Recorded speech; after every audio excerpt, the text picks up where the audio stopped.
옆에 계신 분들하고 인사하시겠습니다. 사랑하고 감사합니다.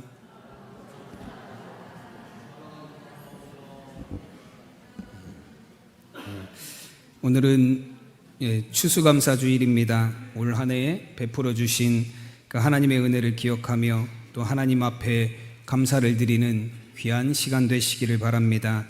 오늘 우리가 신명기 16장 13절에서 17절까지 말씀을 함께 봉독했습니다. 말씀의 제목은 감사를 드리라입니다. 우리 다 함께 제목을 따라 하시겠습니다. 감사를 드리라. 아멘. 이런 감사라는 말은 그 히브리어로 야다라는 단어를 사용합니다. 근데 그 의미는 어떤 뜻을 갖고 있냐면 찬양하다 혹은 고백하다라는 그런 의미를 갖고 있습니다. 즉 감사한다는 것은 우리의 입술의 찬양을 통해서 또 우리의 고백을 통해서 하나님 앞에 적극적으로 표현하고 드려지는 것이 감사를 드리는 것이라는 말씀입니다. 여러분, 그래서 야다라는 히브리어 감사는 원래는 야드라는 단어에서 왔다 그래요. 야드는 손이라는 의미를 갖고 있습니다. 우리의 손으로 우리가 누군가에게 무언가를 전달할 때에 손으로 전달을 합니다. 이 추수감사주일도 마찬가지로 땡스기빙이라고 그래서 감사를 드리는 것이에요. 여러분, 우리가 정말로 정성을 다해서 드릴 때 두 손을 모아서 그 사람에게 또 하나님 앞에 드리듯이 여러분, 우리의 감사가 우리의 입술의 찬양을 통해서 또 우리의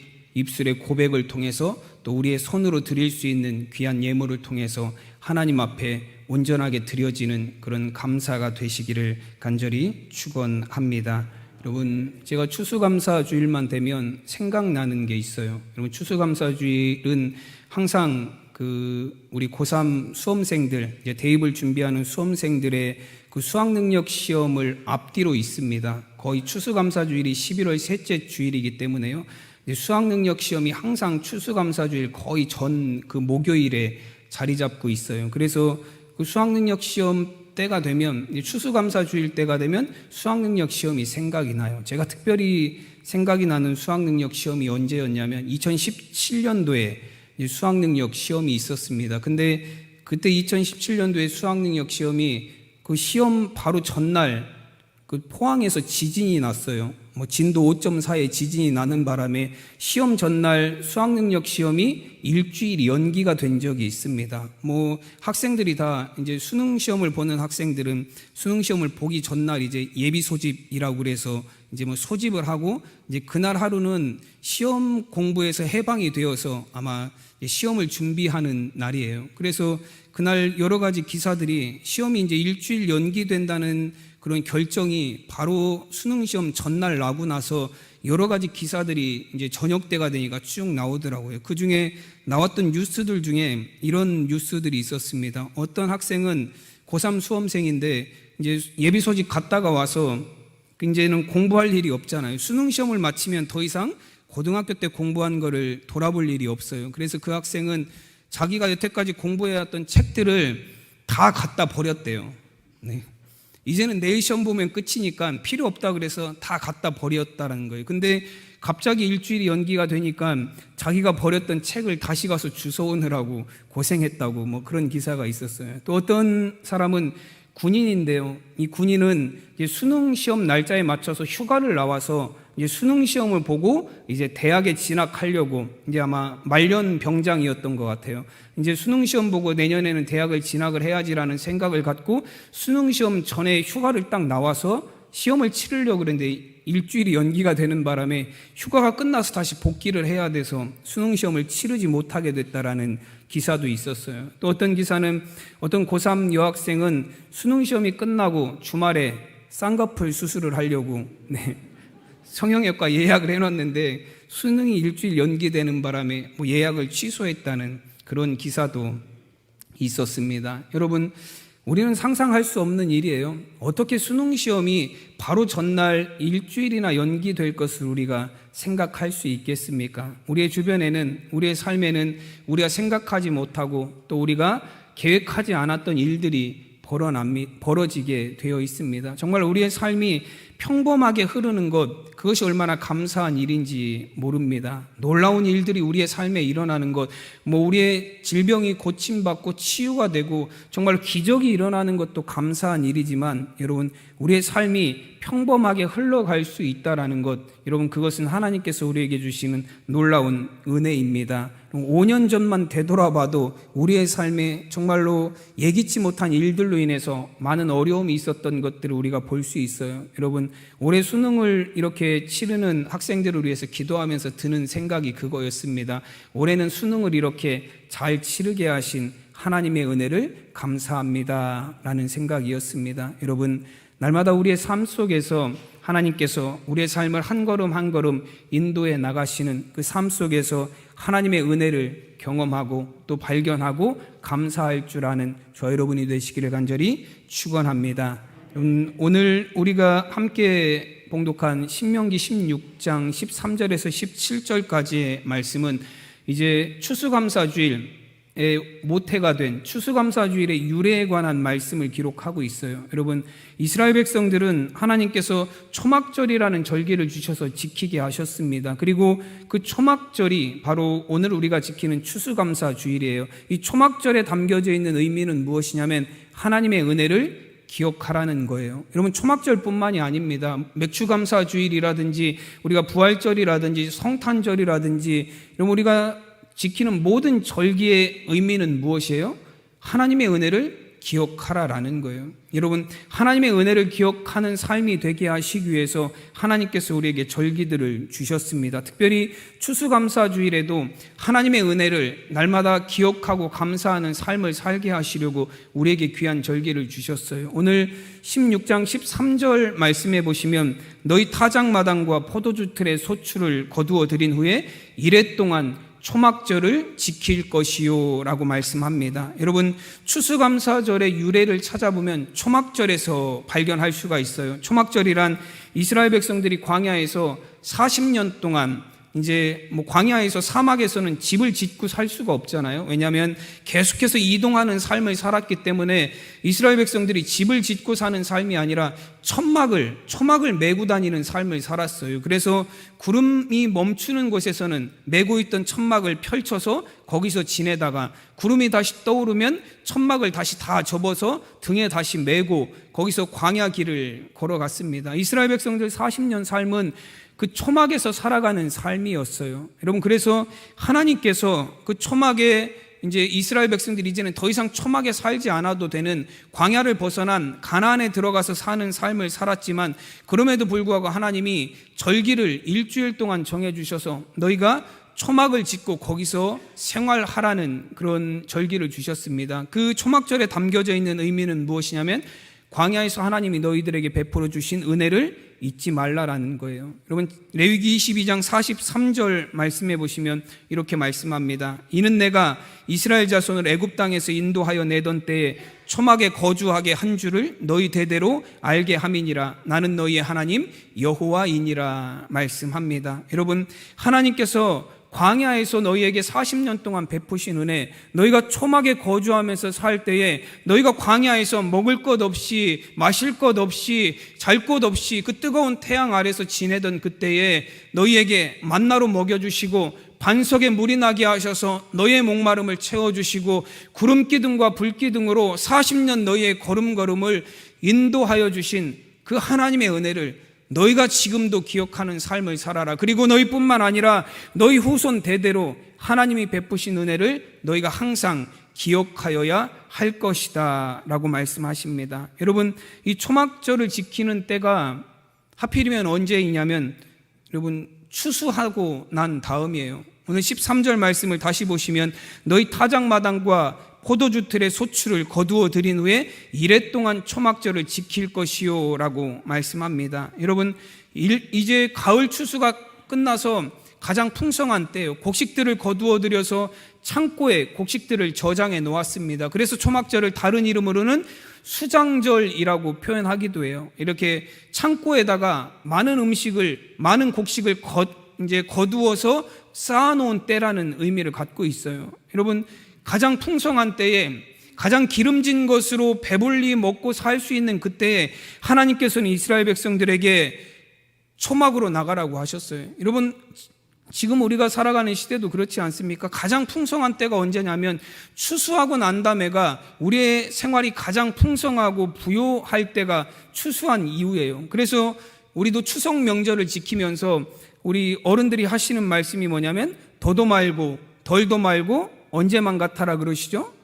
한가위만 같아라 말씀하십니다. 왜냐하면 그때가 가장 풍성한 때이기 때문에 그렇습니다. 여러분, 지금은 우리가 항상 풍요로움을 누리며 살아가지만 우리 어른들이 살아가던 그 시대에는 봄에 보릿고개로 어려운 시기를 지나고 가을 이제 보리를 거두고 나면 조금 그거로 이제 가을 추수 전까지는 그거로 생활을 하시고 가을 추수 때 가장 풍성했다가 겨울을 지나고 봄이 오면 가을에 추수한 것들이 또 다 떨어지면 또 보릿고개라는 또 어려운 시기를 지나던 그런 시대가 있었어요. 여러분, 그때는 언제가 가장 풍성한 때냐면 추수하고 난 다음에 가장 풍성한 때예요. 이런 곡식들을 저장해 놓고 포도주들을 많이 저장해 놓고 이제는 먹을 것과 마실 것을 많이 풍요롭게 쌓아놓은 그때에 하나님께서는 이스라엘 백성들이 그 풍요로움을 누리며 살아가야 할 때에 하나님께서는 그들에게 절기를 명하셔서 너희가 그 풍요로운 그때에 초막으로 나가서 생활하라 말씀하셨습니다. 여러분, 이 초막절이 가지고 있는 의미는 무엇입니까? 왜 하나님께서는 1년 중에 가장 풍성한 그때에 이스라엘 백성들에게 초막을 세우고 밖에 나가서 너희가 그 초막에서 생활하라고 말씀하셨습니까? 그 의미는 이런 의미를 갖고 있어요. 지금 너희가 누리는 그 풍요로움이 지금 너희들이 이렇게 편안하고 행복하고 부유한 삶을 살아갈 수 있는 것이 하나님의 은혜임을 기억하라는 것입니다. 광야 생활을 기억하면서 광야에서 하나님이 너희 조상들을 살피시고 광야에서 하나님이 너희 조상들을 먹이시고 광야에서 하나님이 너희 조상들을 인도하여 주셔서 그래서 가나안에 들어왔고 그래서 너희가 지금 하나님의 은혜로 말미암아서 하나님이 주시는 것들을 풍요롭고 부유하게 누리며 살아가는 것을 결코 잊지 말라는 말씀입니다. 여러분, 정말로 우리가 하나님이 주신 은혜임을 잊게 될 때에 우리가 이 풍요로움으로 말미암아서 지금 누리고 있는 이 부요함으로 말미암아서 하나님이 주신 은혜를 잊고 살아갈 때에 여러분, 그것은 우리가 누리는 풍요로움이 더 이상 우리에게 행복이 아니라 이 풍요로움으로 말미암아서 우리가 하나님으로부터 멀어지게 된다면, 우리가 하나님의 은혜를 잊게 된다면 이 풍요로움이 우리에게 오히려 영적 기근을 가져다 줄 것이기 때문에 그렇습니다. 여러분, 아모스 선지자도 이야기했듯이 양식이 없어서 기근이 아니라 하나님의 말씀이 없는 기근의 시대가 너희에게 올 것이다라고 말씀하였습니다. 오늘 우리가 우리의 시대를 살아가다 보면 여러분, 세상에는 양식이 없어서 기근이 있는 경우는 우리가 살아가는 우리의 삶을 되돌아봐도 양식이 없는 기근은 드뭅니다. 그러나 하나님의 말씀이 없는, 여러분, 하나님이 그 삶에 함께 하시지 아니하는, 하나님의 통치가 이루어지지 아니하는 영적인 기근으로 말미암아서 불안하고 혼돈한 삶을 살아가는 사람들이 얼마나 많이 있는지 모릅니다. 여러분, 일본의 신학자 중에 우찌무라 간조라는 분이 있어요. 일일일생이라는 책을 쓰신 분인데, 우찌무라 간조라는 신학자는 여러분, 세상에 사람들에게 있는 저주가 있다라고 말합니다. 사람들에게 나타나는 저주는 가난이나 질병이나 실패나 병든 것이 아니다라고 이야기합니다. 그러면서 인간이 가진 정말로 진정한 저주 3가지에 대해서 우찌무라 간조는 이렇게 이야기를 합니다. 첫째는 무엇이냐면 하나님이 믿어지지 않는 것, 그것이 인간이 가진 저주다라고 이야기합니다. 아무리 믿어보려고 해도 하나님이 믿어지지 않는 것. 두 번째는 무엇이냐면 하나님의 말씀이 들려지지 않는 것.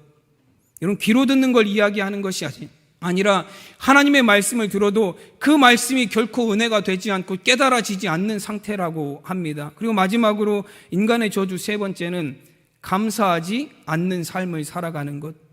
베푸신 은혜가, 하나님이 우리에게 주신 은혜가 충만함에도 불구하고 그 은혜에 감사하는 삶을 살지 못하는 것, 그것이 인간이 가지고 있는 3가지 저주다라고 이야기합니다. 여러분, 사도 바울은 빌립보서 1장 4절에서 이런 고백을 합니다.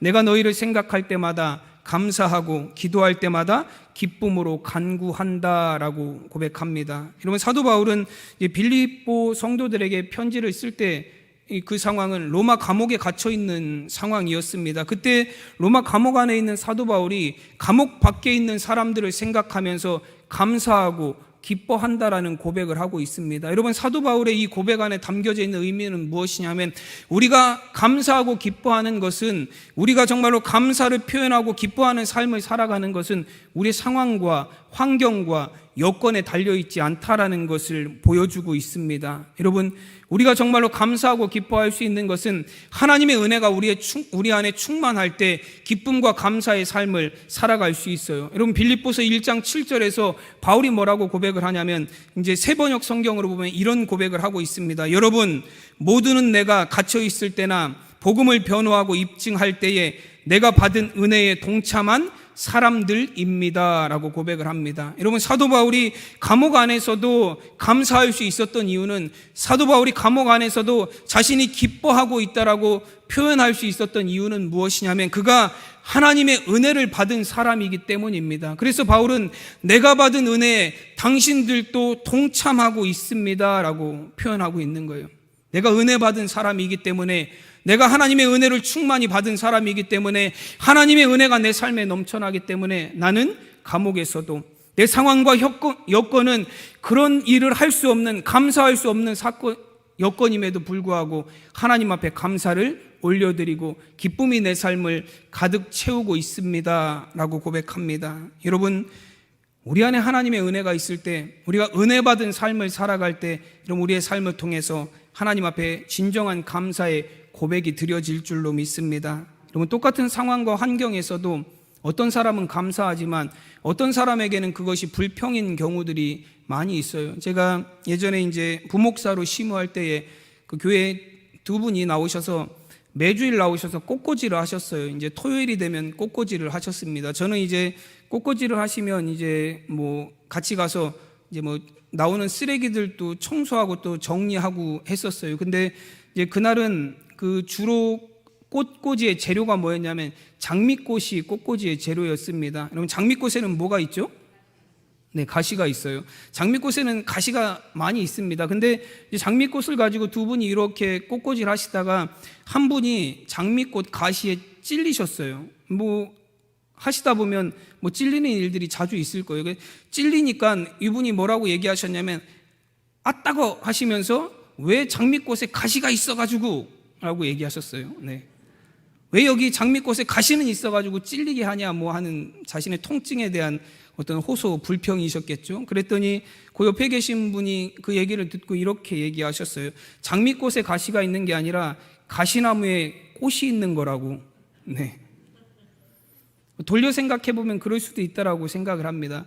여러분, 풍요로운 때 고난이 있는 것은 불평이 될 수 있지만 내 삶의 고난 가운데서 풍요로움을 하나님이 은혜로 채워주신다면 그것이 우리에게 감사가 될 수 있어요. 여러분, 똑같은 상황이지만 누구에게는 그게 감사가 되지만 누구에게는 그게 불평이 되기도 합니다. 여러분, 우리에게 감사가 사라졌다라는 것은 무엇을 의미하냐면 하나님의 은혜가 우리 안에 사라지고 있다라는 것을 의미합니다. 더 이상 우리가 하나님 앞에 나와서 하나님이 주시는 은혜를 받지 못하는 삶을 살고 있다라는 거예요. 그래서 디모데전서에 보면, 디모데후서에 보면 사도 바울은 말세가 되면 감사가 사라진 세상이 될 것이다라고 말합니다. 너는 이것을 알라. 말세에 고통하는 때가 이르러 사람들이 자기를 사랑하며 돈을 사랑하며 자랑하며 교만하며 비방하며 부모를 거역하며 감사하지 아니하며 거룩하지 아니하며라고 말씀합니다. 여러분, 사람들이 세상을 보면서 정말 세상이 불의하고 세상에 불법이 가득하고 세상이 혼돈하고 정말 악인들이 횡행하는 세상의 모습을 보면서 사람들이 이 시대는 어떻다라고 이야기합니까? 말세가 가까워졌다라는 표현을 사람들이 합니다. 여러분, 말세의 모습 중에 하나님의 심판이 가까워진 그 시대의 모습 중에 하나가 뭐냐면 감사하지 아니한다라는 거예요. 사람들이 감사를 잃어버린 시대를 살아간다라는 것입니다. 이 감사하지 않는다라는 단어가 헬라어 성경에 보면 아카리토스라는 단어로 사용이 됐어요. 이건 두 가지 단어가 합쳐졌습니다. 카리스라는 은혜라는 단어와 아라는 접두사, 부정을 뜻하는 없다라는 뜻을 갖고 있는 이 아라는 단어가 합쳐져서 아카리토스라는 단어로 만들어졌어요. 감사하지 아니한다라는 것은 무엇을 의미하냐면 하나님의 은혜가 그 안에 없다라는 거예요. 여러분, 은혜가 사라지면, 하나님이 베풀어 주신 은혜에 대한 감사가 사라지면, 은혜가 사라지면 우리 안에 감사가 사라지게 되어 있습니다. 여러분, 우리가 왜 감사하지 못하며 살아가고 있습니까? 왜 우리의 삶을 통해서 하나님 앞에 감사를 드리지 못하는 삶을 살아가고 있습니까? 내 안에 은혜가 식었기 때문에 그래요. 내 안에 은혜가 사라졌기 때문에 그렇습니다. 더 이상 하나님의 말씀을 들어도 그 말씀이 나에게 은혜가 되지 않고, 내가 하나님을 찬양해도 그 찬양을 통해서 하나님이 주시는 은혜를 경험하지 못하고, 하나님 앞에 나와서 간구해도 은혜를 경험하지 못해요. 은혜가 사라진 우리의 삶에는 하나님을 향한 감사가 사라지는 삶이 되게 되어 있습니다. 그리고 감사가 사라진 우리의 삶은, 여러분, 아무리 우리가 풍요로움을 누리며 살아도, 아무리 좋은 것들을 누리며 살아도, 여러분, 하나님에게서 멀어진 우리의 삶은 공허와 혼돈이 가득한 삶일 뿐입니다. 여러분, 우리 안에 은혜가 회복이 되기를 원합니다. 하나님께서 주시는 은혜가 우리 안에 회복이 되어서 날마다 감사하는 삶을 살아갈 수 있는 저와 여러분이 되시기를 바랍니다. 어떻게 해야 우리의 삶에 하나님의 은혜가 충만한 삶을 살아갈 수 있겠습니까? 은혜의 자리에 참여하는 저와 여러분이 되시기를 바랍니다. 하나님의 은혜가 선포되어지는 그 은혜의 시간에 참여하여서 하나님의 은혜를 받는 저와 여러분이 되시기를 바랍니다. 여러분, 1907년도에 평양 대부흥 운동이 있었습니다. 1907년 1월 달에 이제 1000여 명이 참석한 가운데 장대현 교회에서 이제 부흥 사경회가, 말씀 사경회가 있었어요. 근데 그 사경회가 끝나갈 때쯤에 이제 길선주 목사님이 그때 이제 마지막 전날 밤에 길선주 목사님이 갑자기 앞에 나오셔서 자신의 죄를 회개하기 시작했어요. 어떤 회개를 하셨냐면, 1년 전에 자신의 친구의 재산을 정리하면서 이제 욕심이 생겨서 자신의 친구의 재산 중에서 100만 원이 아니라 100달러를 자기가 몰래 가졌다는 거예요. 도둑질을 한 거죠. 이제 그거를 그 부흥사경회, 말씀사경회 자리에서 1000여 명의 사람이 모인 자리에서 거기서 회개하기 시작한 거예요. 이 길선주 목사님이 회개하기 시작하자 그 자리에 참여했던 사람들이 다 자신의 죄를 하나하나 가지고 나와서 그 앞에서 회개하기 시작했습니다. 회개하기 시작하니까 그 안에 성령의 뜨거운 성령의 역사가 임하시고 정말 은혜가 충만한 자리가 되었어요. 근데 그 소문들이 교회 밖으로도 나가기 시작했어요. 그래서 그 소문을 들은 사람들 중에 그 순사가 있었어요. 오늘날로 말하면 경찰이죠. 그 경찰이 그 소문을 듣고 그 다음날 교회를 찾아갔어요. 왜 찾아갔냐면, 죄를 고백하고 회개하는 사람들을 잡아서 뭐 하려고 그랬죠? 경찰서로 데리고 가려고. 사람들이 회개하고 죄를 자복한다니까 가서 그 자리에서 그 사람을 잡아서 경찰서로 잡아가려고 그 순사가 그 예배에 참여한 거예요. 근데 그 예배에 참여해서 이제 교회 기둥이 있으니까 기둥 뒤에 몰래 숨어서 사람들 눈에 안 띄게 사람들이 자복하고 회개하는 것들을 잘 듣고 있었어요. 잘 듣고 있는데 갑자기 이 사람에게 뭐가 임한 거예요? 은혜가 임한 거예요. 성령이 이 사람에게 갑자기 임해서 기둥 뒤에 있던 사람이 갑자기 바닥을 떼굴떼굴 구르기 시작하면서 사람들의 죄를 발견해서 잡아가려던 사람이 자신의 죄를 회개하고 그 자리에서 그리스도인이 되는 일이 있었습니다. 여러분, 이 사람이 하나님의 은혜를 받은 이유는 무엇이죠? 은혜의 자리에 있었기 때문에 그래요. 은혜의 자리에 있었기 때문에, 성령이 임하시는 그 자리에 있었기 때문에, 하나님의 은혜가 부어지는 그 시간 그 자리에서 그 자리에 있었기 때문에 성령이 이 사람에게 임하였고 하나님의 은혜가 이 사람에게 임하였습니다.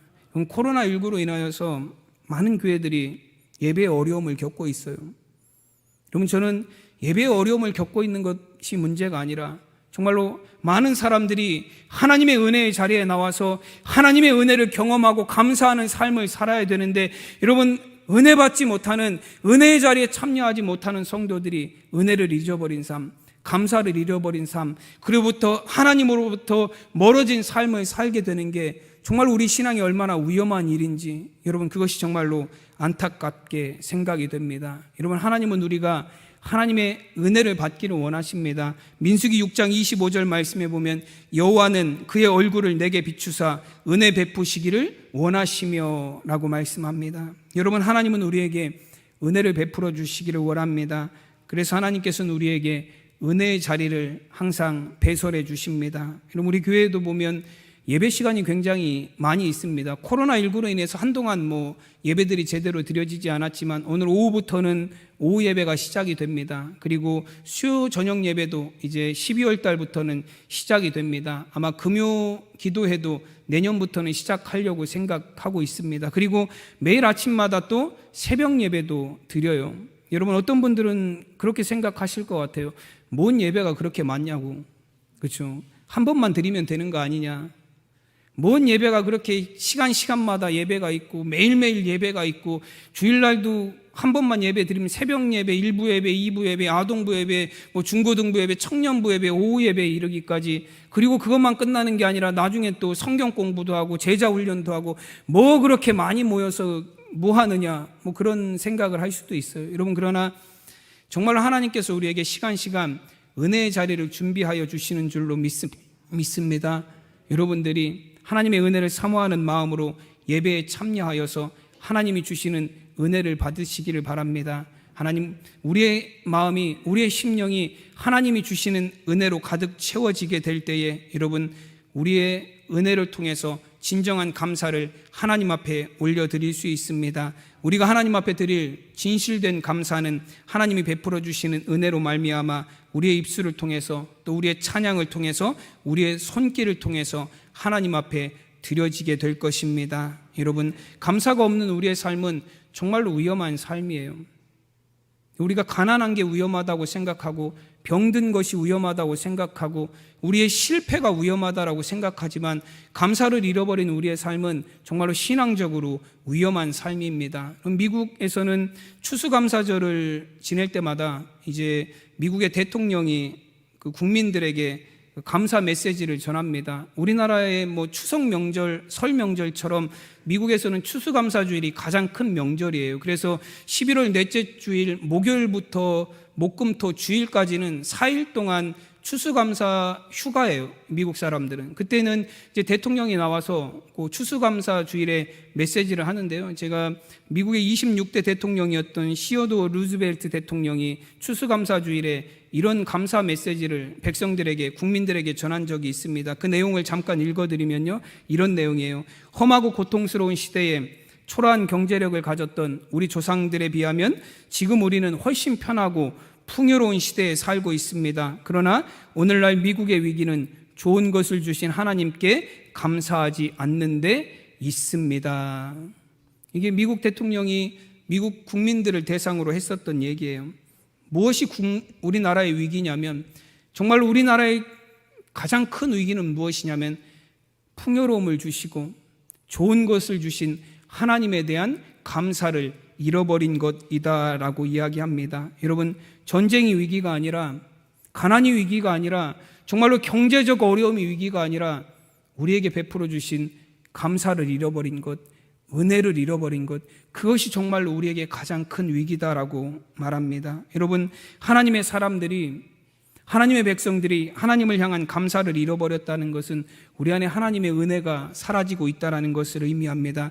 그리스도인들에게 은혜가 사라진 삶만큼 위험한 것이 무엇이 있습니까? 그래서 하나님께서는 그 가나안에 들어가는, 광야 40년을 마치고 가나안에 들어가는 이스라엘 백성들을 향해서 신명기의 말씀에서 이런 말씀을 모세를 통해서 전해주십니다. 신명기 8장 17절에서 18절 말씀에 보면, 그러나 내 마음에 이르기를 내 능력과 내 손의 힘으로 내가 이 재물을 얻었다 말할 것이라. 내 하나님 여호와를 기억하라. 그가 내게 재물을 얻을 능력을 주셨음이라. 이같이 하심은 내 조상들에게 맹세하신 언약을 오늘과 같이 이루려 하심이니라. 아멘.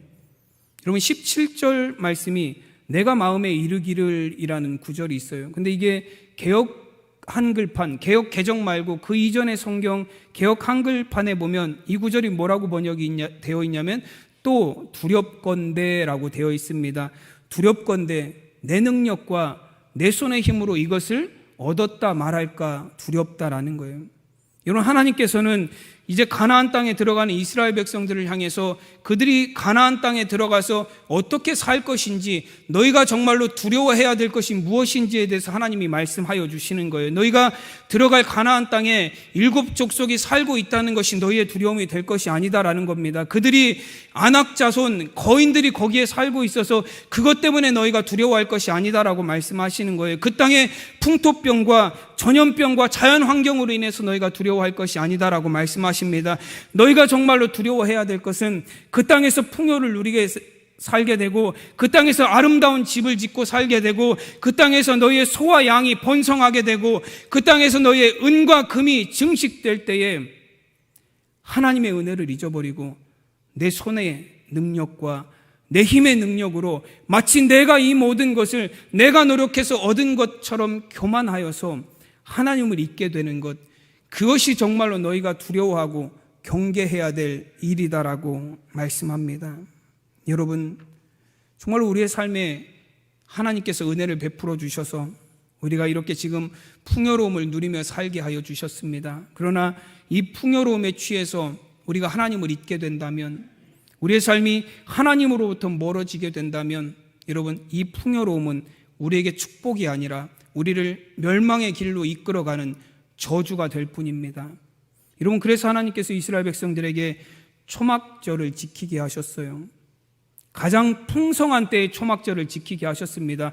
추수를 하고 난 이후에 창고에 그들이 가득가득 쌓아놓은 다음에 하나님이 초막절을 지키게 하셨어요. 너희가 그 풍성하게 쌓아놓은 창고의 것들을 누리는 것이 아니라 광야에서 살던 초막으로 나아가라. 그리고 너희에게 베풀어 주신 하나님의 은혜를 기억하라. 그 풍요로움에 취해서 창고에 가득가득 쌓아놓은 그 곡물들로 인해서 교만하지 말고, 너희가 광야에서 살아가던 때, 초막에서 거주하던 때 너희를 먹이시고 너희를 입히시고 너희를 인도하신 하나님의 은혜를 기억하라 말씀하십니다. 여러분, 정말로 저와 여러분의 삶에 하나님이 베푸신 은혜, 하나님이 우리에게 베풀어 주신 그 구원의 은혜가 회복이 되는 귀한 믿음의 삶이 되시기를 간절히 축원합니다. 그 은혜로 말미암아, 정말로 그 은혜로 말미암아 진정한 감사를 하나님 앞에 올려드리는 우리 모두가 되시기를 바랍니다. 그리고 이 감사절은 함께 나누고 함께 즐거워하는 감사절입니다. 오늘 14절과 15절 말씀에 보면, 절기를 지킬 때에는 너와 내 자녀와 노비와 내 성중에 거주하는 레위인과 객과 고아와 과부가 함께 즐거워하되, 내 하나님 여호와께서 택하신 곳에서 너는 이랫동안 내 하나님 여호와 앞에서 절기를 지키고 내 하나님 여호와께서 내 모든 소출과 내 손으로 행한 모든 일에 복 주실 것이니 너는 온전히 즐거워할지니라. 아멘. 그리고 하나님께서는 그 초막절의 절기를 주시면서 함께 즐거워하고 너희 가운데 함께 기뻐하라 말씀하십니다. 내 성중에 거주하는 레위인과 객과 고아와 과부와 내 자녀와 노비가 함께 하나님이 주신 절기를 기뻐해야 된다라고 말씀합니다. 여러분, 하나님의 은혜는 우리가 모두 함께 나누어야 될 감사입니다. 여러분, 이것이 복음이에요.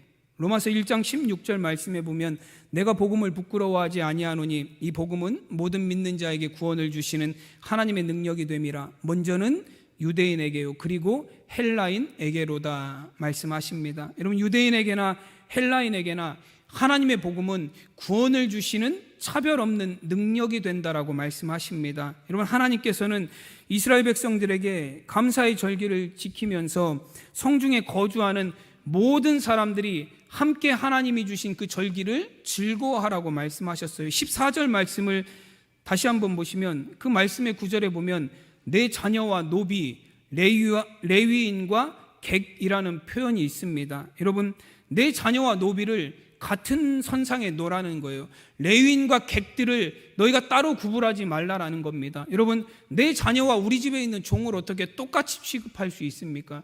하나님의 일을 하는 레위인들과 지나가는 사람들인 객들을 어떻게 똑같이 대할 수 있습니까? 근데 하나님께 드리는 그 하나님의 은혜를 기억하는 그 감사의 절기에는 내 자녀나 노비나 레위인이나 지나가는 객이나 다 하나님의 은혜 가운데서 하나님의 은혜를 충만하게 다 누리는 감사의 절이 되어야 된다라고 말씀합니다. 여러분, 이것이 복음 안에서 하나님이 우리에게 주시는 은혜예요. 헬라인도 유대인도 우리 교회 안에 있는 모든 사람이 다 그렇지 않습니까? 우리 교회 안에는 여러 종류의 이제 사람들이 있어요. 뭐 나이가 많으신 분도 있고 젊으신 분도 있고 특별히 많이 배우신 분도 있어요. 그리고 많이 배우지 못하신 분도 있습니다. 재산이 굉장히 많으신 분도 있고 가난하신 분도 있어요.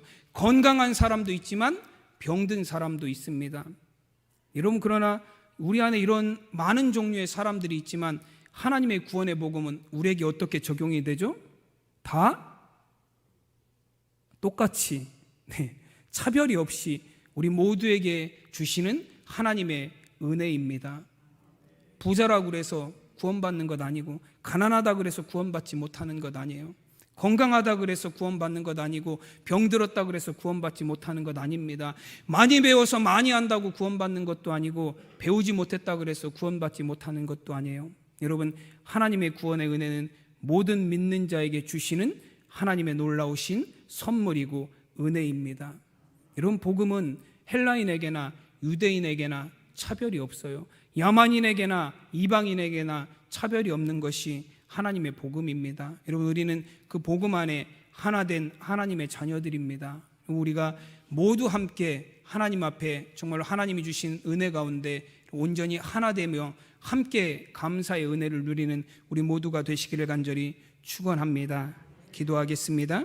하나님의 은혜와 사랑을 감사드립니다. 하나님, 오늘 거룩한 주님의 날, 특별히 추수감사주일, 하나님, 우리를 하나님의 성전으로 인도하여 주셔서 하나님 앞에 우리의 마음과 정성과 힘을 다하여 우리의 찬양을 통해서, 우리의 입술의 고백을 통해서, 또 하나님 귀한 예물을 통하여서 감사를 드리게 하시니 하나님 진정으로 감사드립니다. 아버지 하나님, 우리 모든 성도들 정말로 하나님이 베푸신 은혜를 날마다 기억하는 삶을 살게 하여 주시옵소서. 여기까지 인도하여 주신 은혜, 구원하여 주신 그 은혜, 하나님 지켜주신 그 은혜를 기억하며 그 은혜에 감사하는 삶이 되게 하여 주시옵소서. 날마다 부어주시는 은혜를 우리 안에 충만하게 하기 위하여 정말로 은혜의 자리에 참여하는 우리 성도들이 되게 하시고, 하나님 우리가 받은 그 은혜를 정말 우리 주변의 사람들에게, 우리의 가족들에게, 하나님 세상의 사람들에게 함께 나누며 함께 복음 안에서 구원의 은혜를 누리며 살아가는 온전한 믿음의 공동체가 되게 하여 주시옵소서. 감사하며 우리 주 예수 그리스도의 이름으로 기도드리옵나이다. 아멘.